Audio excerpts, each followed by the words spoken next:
Hello प्यारे बच्चों, good morning. सो बेटा हम टॉपिक कर रहे हैं मीटर ब्रिज का।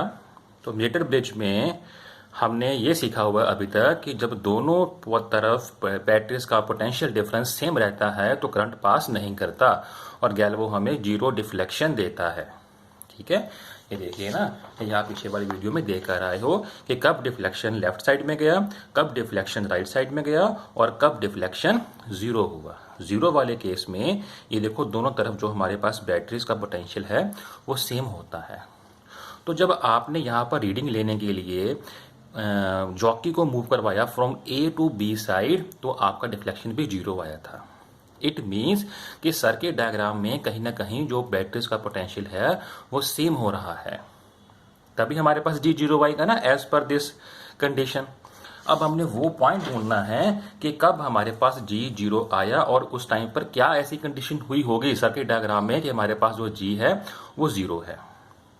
ठीक है बेटा, अब देखिए, so when current starts passing from battery connected in circuit, then at point A which is called junction point, so current will be divided। तो वो कहता है कि जंक्शन पॉइंट के ऊपर जो करंट है वो डिवाइड हो जाएगा।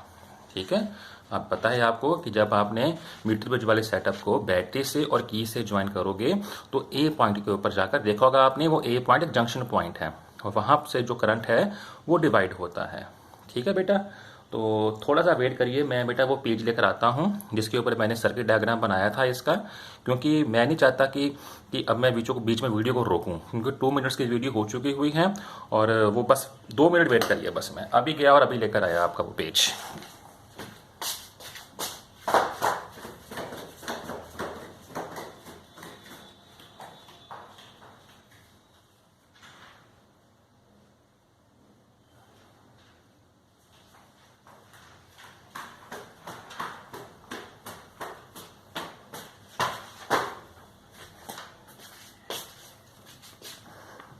हाँ जी बच्चे, तो अभी मैंने कहा ना आपको वो ए पॉइंट पे जो करंट है वो डिवाइड होगा। तो ये देखिए, ये रहा आपका वो सर्किट डायग्राम में ए पॉइंट।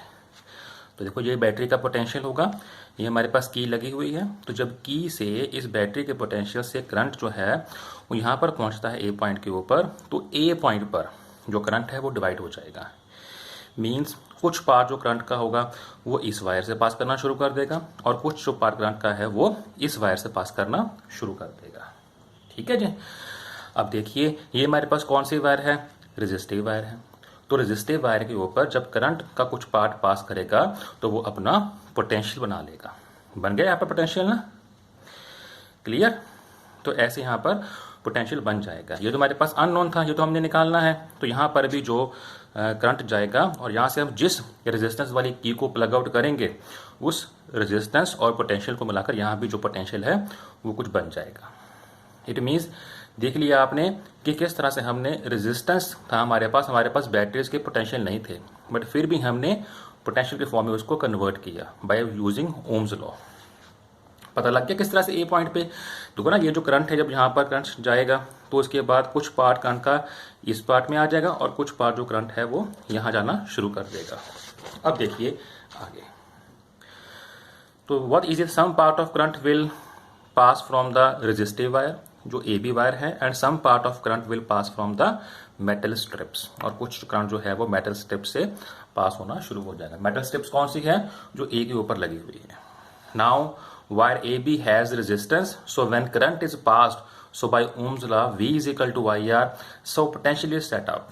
बिल्कुल सही बात है, क्योंकि मैंने बताया आपको अभी जब करंट पास करेंगे और वो वायर जो है वो रेजिस्टिव वायर है तो उसके ऊपर पोटेंशियल डिफरेंस सेटअप हो जाएगा उस वायर के ऊपर। In the metal strip are, जो हमें गैप 1 गिवन था, पता ना गैप 1, तो गैप 1 में हमारे पास नॉन रेजिस्टेंस है जो R है। Suppose I have value of known resistance is R is equal to 5 ohm. मान लीजिए मैंने 5 ओम वाले रेजिस्टेंस को प्लग आउट किया हुआ है। ठीक है जी, जब मैंने इस रेजिस्टेंस को प्लग आउट किया एंड लेट्स से जो करंट है वो 2 एम्पियर पास हो रहा है फ्रॉम मेटल स्ट्रिप, ये सिर्फ समझने के लिए है। एग्जैक्ट वैल्यू रेजिस्टेंस के 5 ओम नहीं है और एग्जैक्ट करंट भी है वो 2 एम्पियर नहीं है, सिर्फ समझने के लिए है। Then by Ohm's law V is equal to IR, तो कितना बन गया, 10 वोल्ट का पोटेंशियल बन गया। ठीक है। Now on resistive wire we put the jockey की एट पॉइंट ए। तो पहले हम जॉकी की ए पॉइंट पर रखते थे, जो मैंने बताया आपको वर्किंग में। Then deflection is on left side, तो डिफ्लेक्शन गैल्वो में लेफ्ट साइड पर आती है और वहां पर लेंथ भी 0 होता है। अब हमने क्या करना है, ए पॉइंट से जॉकी को तब तक हमने बी पर लेकर जाना है जब तक कि जो पोटेंशियल आर वाले गैप में 10 था कि वो 10 नहीं हो जाता। जब दोनों का पोटेंशियल सेम हो जाएगा उस केस में हमारे पास गैल्वो में अपने आप ही 0 डिफ्लेक्शन आ जाएगी। पता लगा अभी कैसे? So when we move from A to B then length increases, तो लेंथ बढ़ेगा। जब लेंथ बढ़ता है तो पता है हमें उस टाइम पर वायर का जो रेजिस्टेंस भी बढ़ता है, क्योंकि रेजिस्टेंस होता है लेंथ के प्रोपोर्शनल। तो जब लेंथ बढ़ा तो रेजिस्टेंस बढ़ा, और जब आर बढ़ेगा इट मीन्स वहां पर कुछ करंट भी है, तो करंट आर से मिलकर अपना पोटेंशियल सेट कर लेगा। So by Ohm's law again V is equal to होता है I R. So this till the time we, हाँ तो V is equal to I R होता है, तो V is equal to I R से वो अपना पोटेंशियल सेटअप कर लेगा। कब तक करता रहेगा? जब तक कि वो गैप 1 वाले पोटेंशियल के सिमिलर नहीं हो जाता। और वो कितना था? 10 वोल्ट का डिफरेंस था। ये देखिए, till the time we move the jockey such that deflection in the galvo is 0, जब तक कि गैल्वो में डिफ्लेक्शन 0 नहीं हो जाती। It means till the time jockey will be moved then voltage और potential difference becomes exactly equal to 10 volt, कि जो हमारे पास पोटेंशियल 10 वोल्ट उस गैप 1 में आया था उसके इक्वल पोटेंशियल होगा। ये पीछे देकर आए हैं, जब तक पोटेंशियल सेम नहीं होता तब तक डिफ्लेक्शन 0 नहीं मिलेगा। ठीक है, because when potential difference is same then only deflection will be 0। तो ये सारी कहानी मैंने बताई आपको भी डिफ्लेक्शन 0 क्यों होता है और उसके पीछे कारण क्या है डिफ्लेक्शन 0 होने का। ठीक है, कई बच्चे सिर्फ इसको क्रैम कर लेते हैं कि हम जॉकी को मूव करते हैं ए से बी पर, डिफ्लेक्शन 0 आया और हमारा सॉल्व हो गया। ये जो सब चीजें मैंने बताई आपको, ये आपको हेल्प करेंगी प्रैक्टिकल में, बिकॉज प्रैक्टिकल में जो एक्सटर्नल्स होते हैं वो ये चीजें पूछते हैं। वायर किसका बना हुआ है, नाइक्रोम वायर की यूज किया गया। जब हम रेजिस्टेंस बॉक्स से रेजिस्टेंस प्लग आउट करते हैं 2 ओम का या 3 ओम का 4 ओम का, उसका मतलब क्या है? उसका मतलब ये है कि हमने जिस रेजिस्टेंस वाली की को प्लग आउट किया है उतना ही करंट सर्किट में रन करेगा, बाकी सब जो बॉक्स में लगे हुए सर्किट हैं वो सब वेस्ट हैं। ठीक है जी, अब आगे देखिए। अब फाइनल हमारे पास एक डिसीजन है, in Wheatstone bridge there is no current in the galvo as G is 0। तो पता है हमें गैल्वो में करंट कोई नहीं होता, तो G 0 होता है।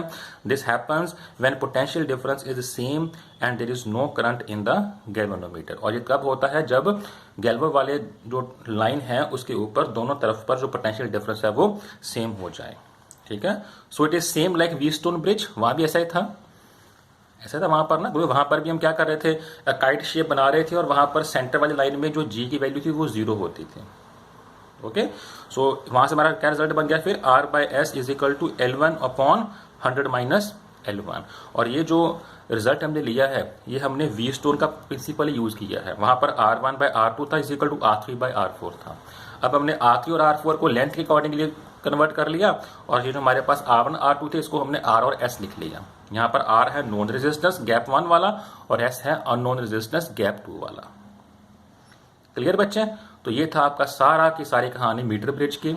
मीटर ब्रिज का सेटअप जो है वो भी कर लिया हमने, सर्किट डायग्राम भी कर लिया, इसकी कंस्ट्रक्शन भी कर ली, वर्किंग भी कर ली, सब कुछ क्लियर है जी मीटर ब्रिज का।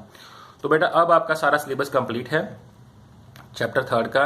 एक लास्ट जो न्यूमेरिकल है बेस्ड अपॉन मीटर ब्रिज वो आपको एक बार करके दिखाएंगे, एक न्यूमेरिकल, ताकि थोड़ा सा आप उसमें फेमिलियर हो जाओ। और इस क्लास के बाद जब हमारे पास जो भी टाइम बचेगा till 11:30 I will give you some questions.